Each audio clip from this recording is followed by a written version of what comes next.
అంత sincere human being towards a work ఈ జనరేషన్లో నాకు తెలిసి ఎవరు ఉండరు. Because every step of his life he shaped it only with hard work.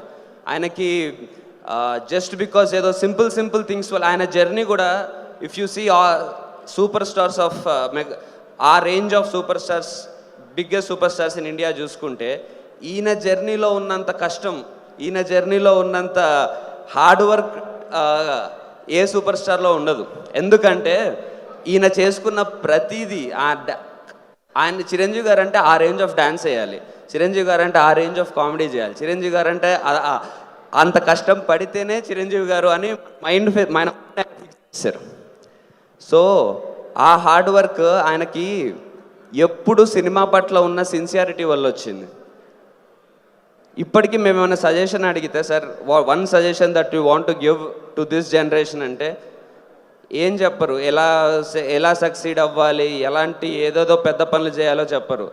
పొద్దున్నే సెట్కి టైంకి వెళ్ళాలి, పద్దాక వెళ్ళి క్యారవన్లో కూర్చోవద్దు, అక్కడ పని చేసుకోవాలి, నెక్స్ట్ ఒక మూమెంట్స్ ఉంటే దాన్ని ప్రాపర్గా ప్రాక్టీస్ చేసుకోవాలి, డైలాగ్స్ ఉంటే దాన్ని ప్రాపర్గా ప్రాక్టీస్ చేసుకోవాలని ఎప్పుడు ఆయన చెప్పేది.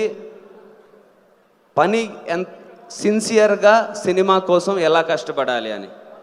నాకు తెలిసి సినిమాని ఆయన ప్రేమించినంత ఎవరు ప్రేమించలేదు, సినిమాకి ఆయన ఇచ్చినంత రెస్పెక్ట్ ఎవరు ఇవ్వలేదు. అంత రెస్పెక్ట్ ఇచ్చిన ఒక మనిషిని, అంత సినిమా అంటే సినిమా అనే దానికి ఒక ఆత్మ ఉంటే, ఒక కళామ తల్లి ఉంటే, దానికి అత్యంత సేవ చేసుకున్న ఒక భక్తుడు ఆయన, సినీ కళామ తల్లికి. అలాంటిది అంత రెస్పెక్ట్ ఇచ్చిన ఆయన సినిమాకి ఏదో ఒక చిన్న మిస్టేక్ జరిగితే ఆయనకి గ్రాంటెడ్ తీసుకున్నాడు, లేకపోతే ఇంట్రెస్ట్ లేకుండా చేశారు, ఇలాంటి పదాలు ఎవరన్నా వాడితే ఒక్కసారి బ్యాక్ వెళ్ళి జర్నీ చూసుకుంటే మన ముందే కనిపిస్తుంది కదా, అది కామన్ సెన్స్ లేని డైలాగ్ అని మనకే అర్థమవుద్ది కదా. ఆయన సిన్సియర్ లేకుండా ఎందుకుంటాడు? Anyone can do that but not him. That is not possible for him. ఎందుకంటే ఆయనకు అలా ఉండడం రాదు. ఆయనకు అలా ఆయన వే ఆఫ్ ఫంక్షన్, ఆయన బాడీ అలా ఫంక్షన్ చేయదు. అండ్ బేసిక్గా ఒక ఇంట్లో 3 జనరేషన్స్ ఉంటారు. మా ఫాదర్ ఆయన ఫ్యాన్, నేను ఆయన ఫ్యాన్, నా మేనల్లుడు వాడు అమ్మడు కుమ్ముడు నుంచి ఆయన ఫ్యాన్, వాడు 5-6 years old.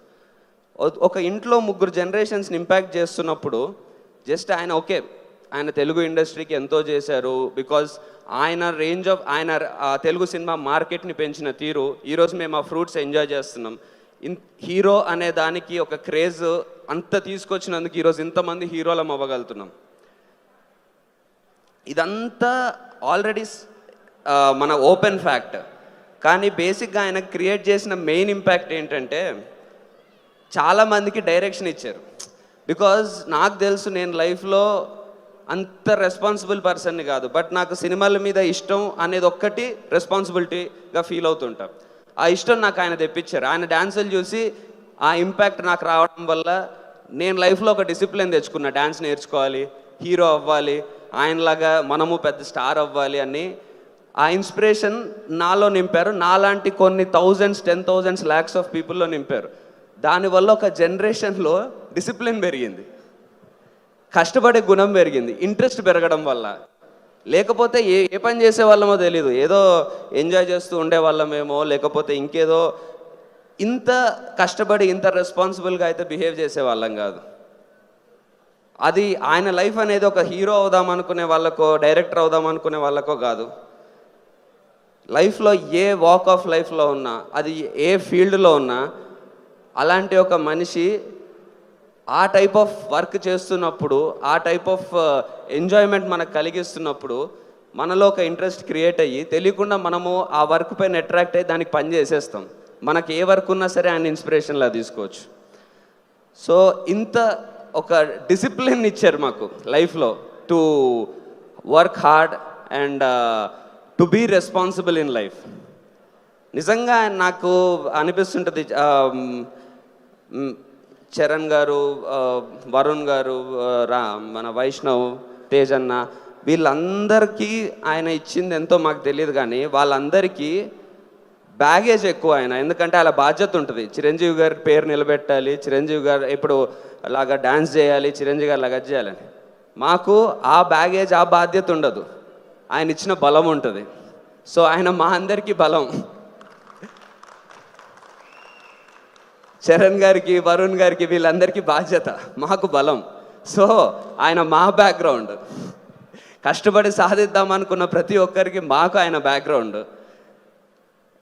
ఎందుకంటే బేసిక్గా జనరల్లీ నాకు కొంచెం భయం, ఎవరైనా సినిమా ఇండస్ట్రీలో కొంచెం నాగబాబు గారి పక్కన కూడా ఇంతకు భయంగానే కూర్చున్నా. బట్ చిరంజీవి గారు ఒక్కరిని నేను కలిసినప్పుడే తెలియకుండా మా ఫ్రెండే అని ఫీలింగ్ వస్తుంది. అది ఎందుకు వస్తుందో నాకు తెలియదు. బికాజ్ ఆ ఇంపాక్ట్ ప్రతి ఒక్కరి లైఫ్లో, ప్రతి ఇంట్లో మమ్మీ, డాడీ, అక్క, తమ్ముడు, చిరంజీవి గారు ఉంటారు.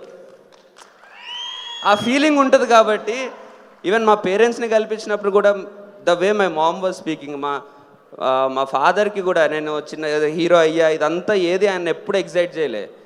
చిరంజీవి గారు ముందు కూర్చోబెట్టా, ఆయన ఆఫ్ కోర్స్ ఆయన కాలేజ్ టైం నుంచి చిరంజీవి గారు ముందు కూర్చోబెట్టినప్పుడు ఆయన ఏం మాట్లాడట్లేదు. ఏంటి ఏం మాట్లాడట్లేదని ఒక్కసారి మా ఫాదర్ ఏదో మాదే చాలా ఫ్యాన్ అంటే, ఒకసారి చెప్పండి మీరు, మీకు స్కూల్ ఉందంట కదా అని ఇలా అనగానే first time I saw my father drop tears in his eyes. నేను ఇలా షాక్ అయి చూస్తున్నా మా డాడీకి ఏమైందని. ఎందుకంటే మా డాడీ ఆ రోజు తర్వాత 2 రోజులు ఏదో ట్రాన్స్లో ఉన్నాడు, ఏదో హైలోనే ఉన్నాడు. సో ఆ లెవెల్ ఆఫ్ ఇంపాక్ట్ ఒక ఇంట్లో మనిషి ఉంటేనే అలాగా ఫీల్ అవుతూనే వస్తుంది. మా ఫాదర్ ఎప్పుడో నన్ను నేను ఇంకా అంత ప్రౌడ్ ఫీలింగ్ ఆయనకు తెప్పిలేదు. బట్ ఏ రోజన్నా నా కోసం అన్నా అలా ఏడుస్తారో లేదో నాకు తెలీదు. సో అంత హౌస్ హోల్డ్ నేమ్ ఒక మనిషి అయ్యారు. సో అలాంటి అపురూపమైన లైఫ్, అలాంటి అపురూపమైన మన మధ్యలో ఉన్న ఒక ఇంపాక్ట్ని మనం కాపాడుకోవాలి. మనం ఏ హీరో ఫ్యాన్ అయినా ఉండొచ్చు, ఎవరినైనా అడ్మైర్ చేయొచ్చు, ఏమైనా చేయొచ్చు. కానీ సినిమా అంటే మనకి ప్రేమ ఉంటే, తెలుగు సినిమా అంటే మనకు అభిమానం ఉంటే, తెలుగు సినిమా మీద మనకి ఒక రెస్పెక్ట్ ఉంటే, ఆయన్ని అనడము తప్పుగా మనల్ని మనం తక్కువ చేసుకోవడం, మన మీద మనం రెస్పెక్ట్ పోగొట్టుకోవడం. పక్కన వాళ్ళు ఎవరన్నా అంటే మనం కానీ మన ఇంట్లో కూర్చొని మన ఇంట్లో వాళ్ళని తిట్టుకోకూడదు కదా. మన చిరంజీవి గారిని మనం అనడం ఏంటి చెప్పండి. మన చిరంజీవి గారు మన ఇంట్లో ఉంటారు, మన మనిషి ఆయన. సో మనకి ఏదైనా నచ్చకపోతే డెఫినెట్లీ చెప్తాం, సార్ మాకు ఈ సినిమా నచ్చలేదు సార్, నెక్స్ట్ టైం ఇంకో లాంటిది తీయండి సార్ అంటే. ఎస్, ఆయన మోస్ట్ వెల్కమింగ్. అట్లాంటి దాటికి ఆయన డెఫినెట్లీ మార్చుకుంటారు, చేసుకుంటారు. అది ఆయన జీవన శైలి. It happened hundreds of times. But ఆయన్ని తక్కువ చేసి మాట్లాడడము, ఆయన మీద ఏమన్నా దుష్ప్రచారం చేయడం అనేది మన మీద మనం అలా గాల్లో పైకి ఉమ్మేసుకోవడం అంటారు చూడు, ఆ టైప్ లాంటిది. సో వద్దు, మనల్ని మనం రెస్పెక్ట్ చేసుకుందాం, మన చిరంజీవి గారిని మనం కాపాడుకుందాం, ఆయన ఇంపాక్ట్ని మనసులో పెట్టుకుందాం. అండ్ ఇదంతా చెప్పింది పాస్ట్ గురించి నేను చెప్తున్నాను కాదు, చిరంజీవి గారు ఆల్రెడీ ఇంత చేశారు. బట్ ఆయన లైఫ్ లాంగ్ ఇంకా ఇంకా ఇంకా వెళ్తూనే ఉంటారు, మనల్ని ప్రౌడ్ చేస్తూనే ఉంటారు. సో పిక్చర్ అభి బాకీ high. Thank you. Fantastic, Karthikeya. Thank you so much.